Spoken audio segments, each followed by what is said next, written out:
Let's Write Tonight, and I'm working on Deepriver in the Shadows of Lordaeron. You got your story, break it out, and get going.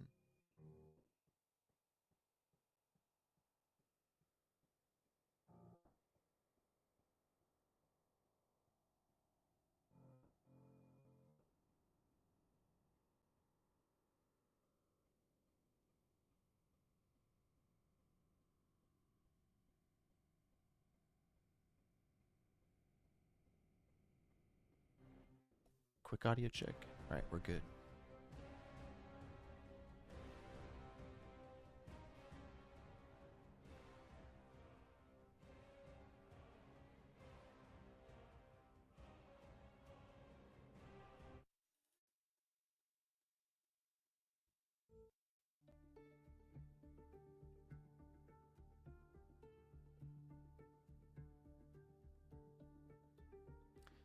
So the Shadows captured the phylactery, and they're making their way back to Lordaeron. And it's at the gates to the Undercity that they meet Sal'journ, our main character.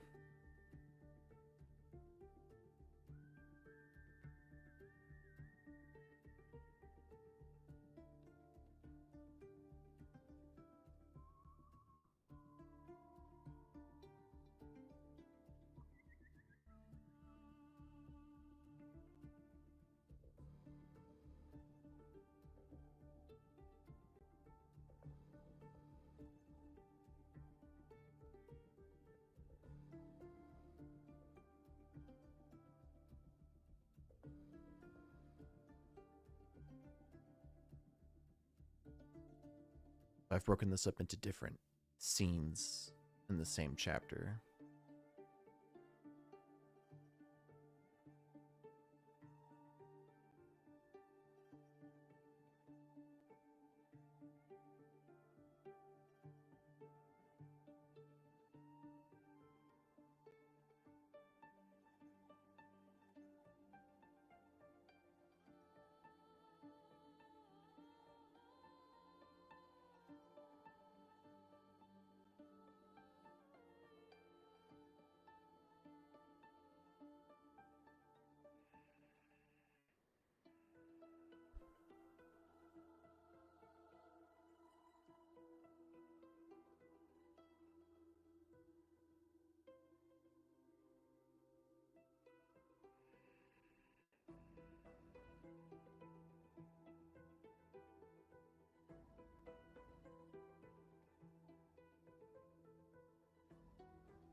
What I'm working on is I have the outline of the scene that I want already written.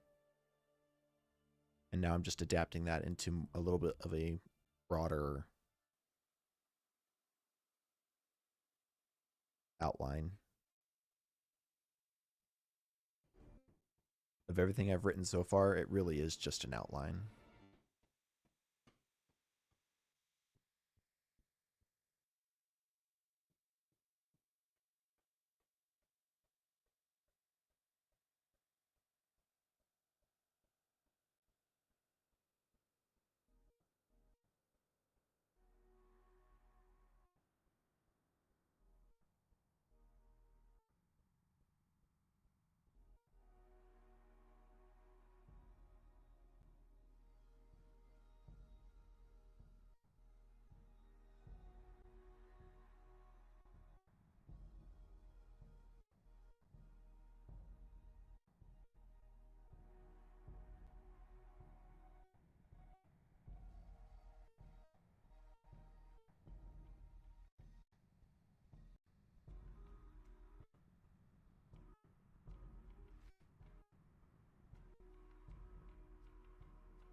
Curious if I spelled Menethil.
I'm working on describing the Silverpine Forest now as well.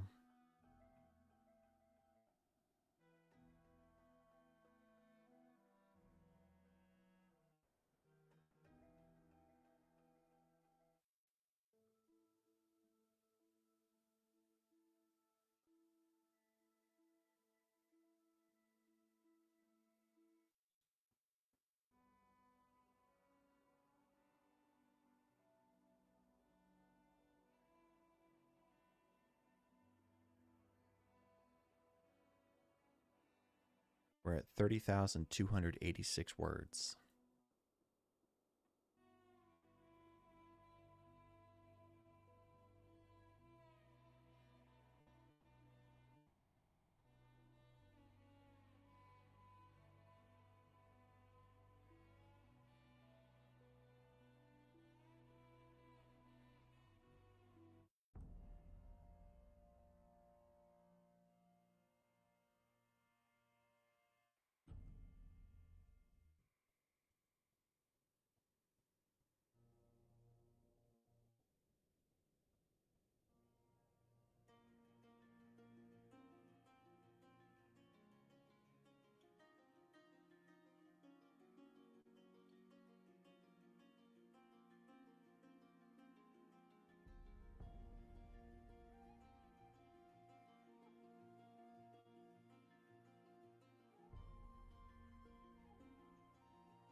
I think I can do better with this description. I'm going to keep working on this here a little bit.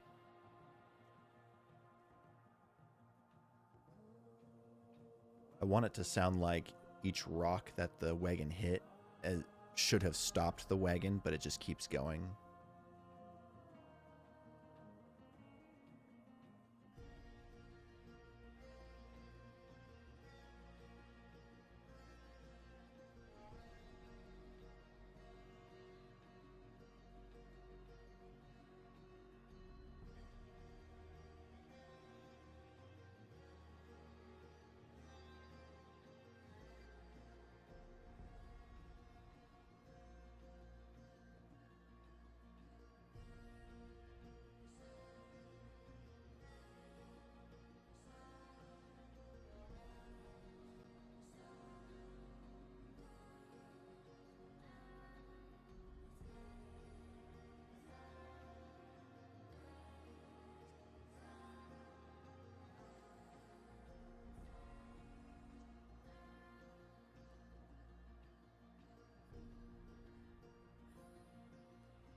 Ooh, I know what I'm going to do.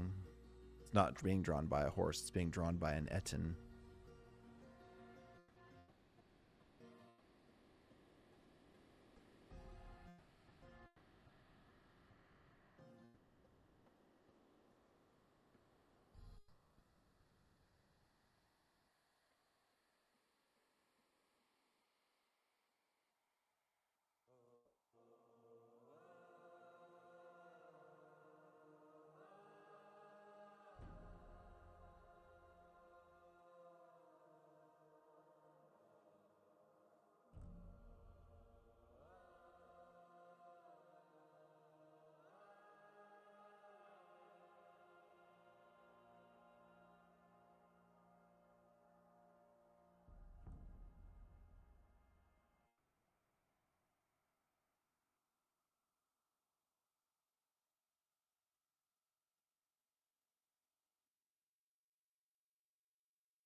this is an Etten.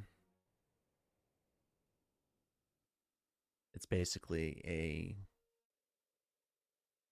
abomination that the Forsaken created, or the Lich King. It's actually a really good reference image.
You know what? I can put that together now too, actually.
I'm setting up a quick slideshow here just to show you sort of what I'm visualizing.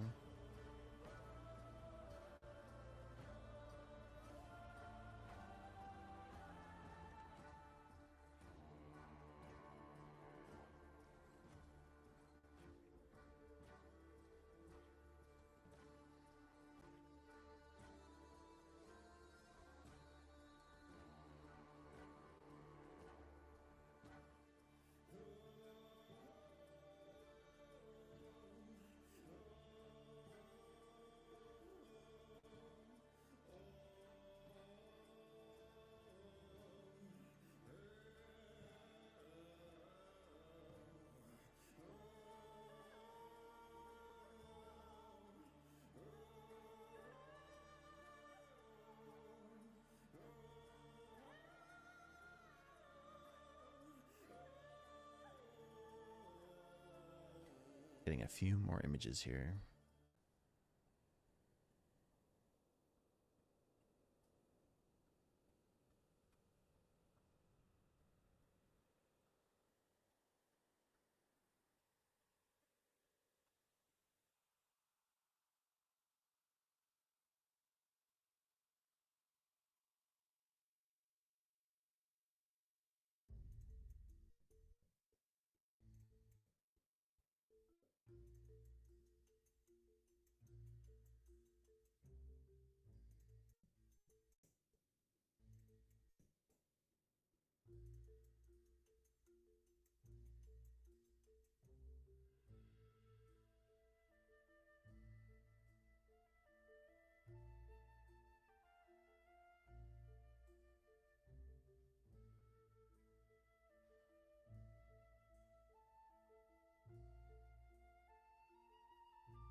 getting there. Hold on.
Finding some really good images here.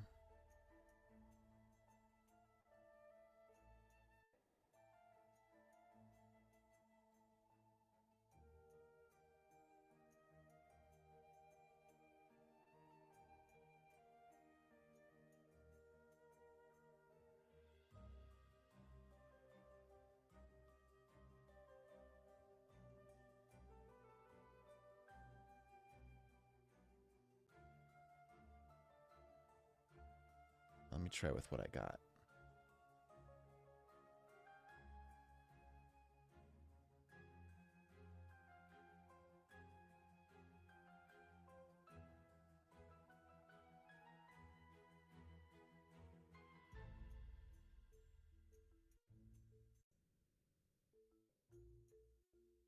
All right, there we go.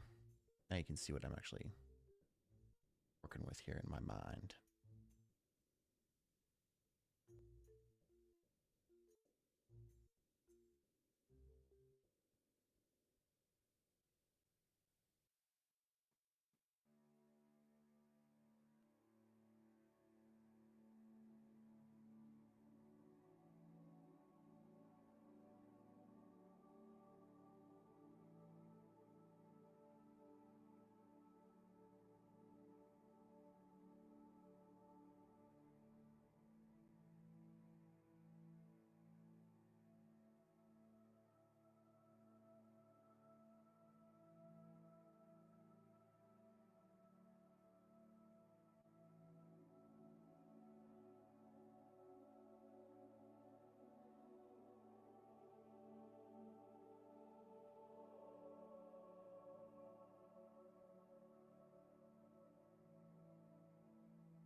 question, or they were just giant.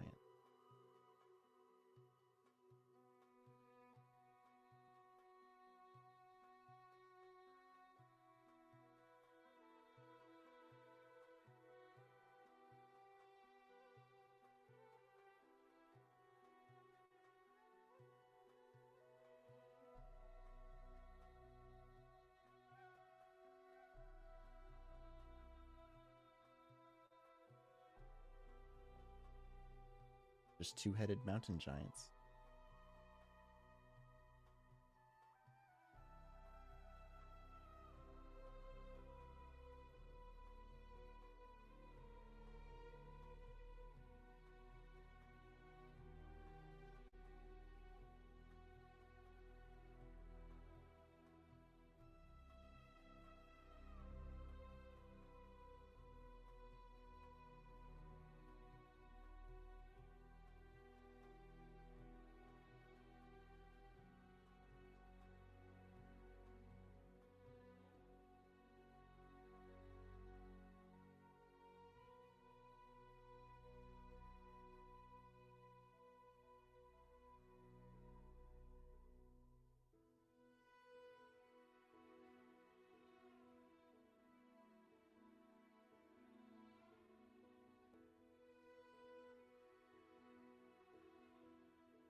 We're doing pretty good.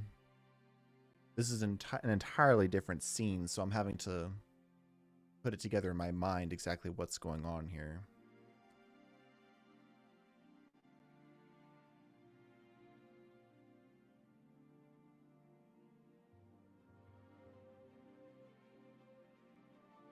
So it's a little bit different.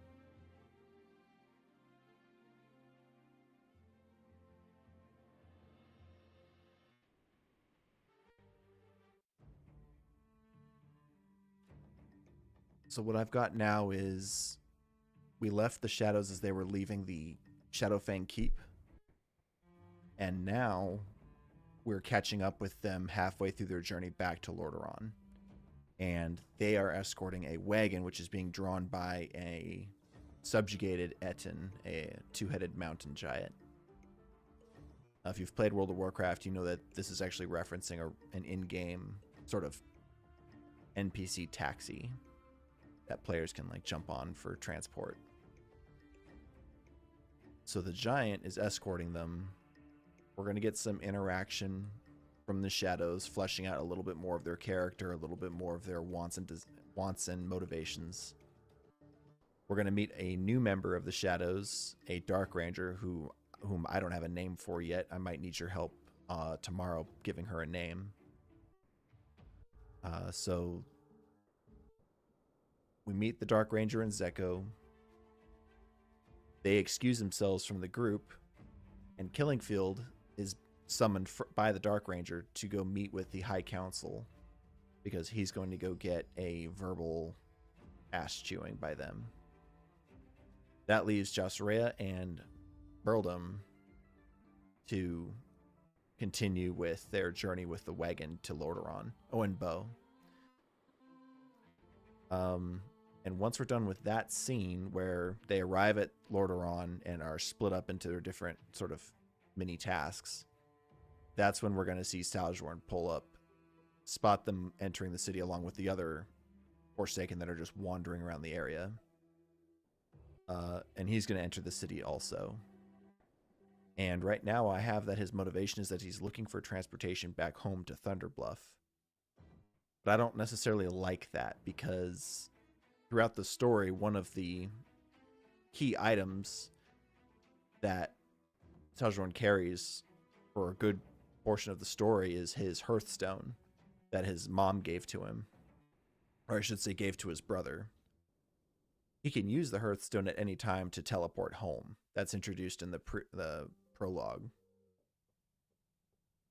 But he doesn't want to do that because he's afraid to go home because of his state and his, things that he's done. I need to work on his motivation a little bit. But tomorrow, that's what we're going to do. We're going to pick back up with the opening scene of Chapter 2.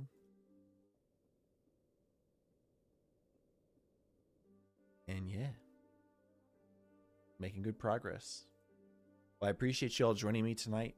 I do this 8 to 9 Eastern Standard Time, Monday through Friday.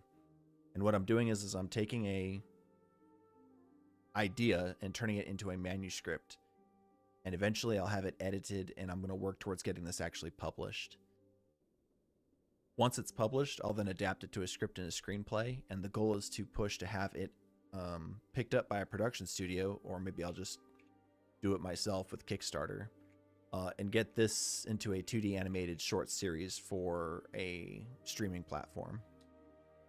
That's the long-term 5-year goal. But for now, for this year, I just want to finish the manuscript. So when you join me on the stream, I hope you have your own story that you're working on. The reason I started the stream is because I was not good at forcing myself to write. And I wasn't good at managing my time while I wrote. And so I figured, well, there's a lot of dead time while writing when I could be, getting to know some folks and building a community. And also, this will help hold me accountable to a writing schedule. And if you've done any research on what it takes to write a book, it's consistency and a routine, because this is a lifestyle choice, is what this is. This is a daily hobby.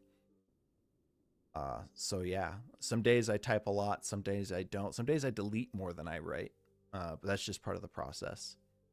So if you've got your own idea that you've had in your mind that you just haven't had the will or energy to put to paper, join me on stream and this is your chance to do it. And if you've got any questions about your idea or you've got critiques about mine, hit us up in the chat. I'm sure everyone would love your feedback.